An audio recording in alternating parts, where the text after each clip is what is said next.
All right, this is the Fantasy Sports Boss with another fantasy football trend or Mirage video.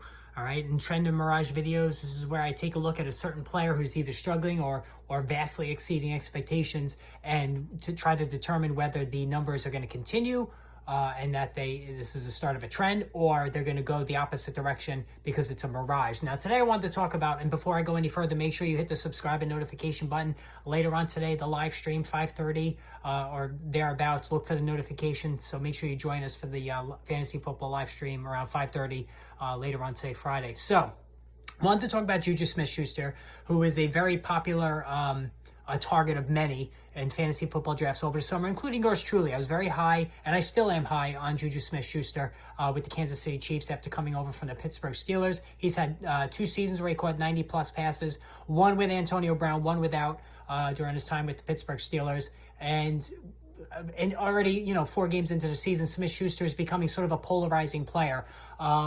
And I think he brings a lot of that on himself with the TikTok nonsense and all that other stuff. But the fact of the matter is that Smith-Schuster's numbers haven't been that great. And he's been vastly outproduced by not only Travis Kelce, but also Clyde Edwards-Helaire, who's contributing both running and catching the football. Now, so far through 4 games, Smith-Schuster, 19 catches for 224 yards, and he has yet to score a touchdown. Not horrible numbers, but not wide receiver, fantasy football wide receiver 2 numbers that many expected out of him, including yours truly.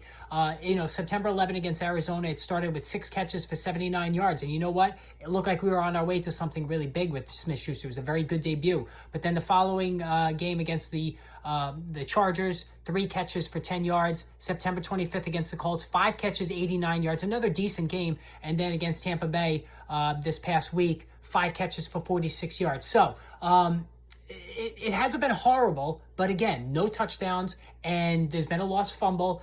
And overall, we just haven't had that blockbuster performance from Smith-Schuster or any sort of consistency from week to week. Now, what I will say about Smith-Schuster is the targets have been there. In 3 of the 4 games, he's received 8 targets, all right? Only against the Chargers when he got 3 targets did things really not really materialize there. What I also will say is that it's probably taking Smith-Schuster a while to pick up the Andy Reid offense. It was a very simplified offense in Pittsburgh, especially the last couple of years with a diminished Ben Roethlisberger. Entering a Pat Mahomes-led Andy Reid offense, very complex, lots of moving parts, and I think it's taking Smith-Schuster a little longer than maybe he even foresaw in terms of picking up the terminology, picking up the nuances of the offense as a whole. And honestly, looking at the rest of the team, nobody else is exactly blowing it away besides Travis Kelce in the passing game. Mecole Hardman's been vastly inconsistent as he's been throughout his career. Same thing with Marquez Valdes-Scantling, who's just really an all-or-nothing deep threat going back to his Green Bay days.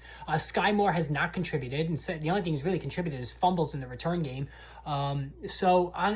Really, the opportunity is still there for Smith-Schuster to be that wide receiver 2 that I think he can be in fantasy football. So at least for now, I will say that it is a mirage to where his numbers are, and that he will start putting forth much better and more consistent results as we go along. So as I said 2 weeks ago, buy low on Smith-Schuster. I definitely would still do that. I think there's some big games in store for him, and keeping the faith that he's going to be a very good player the rest of the season. All right, hit the subscribe, hit the notification button. Tune in later on for Fantasy Football Live, where I take all your questions in the chat, and we come up with the start-sit options for each position and anything else that pertains to fantasy football. So I'll see you then.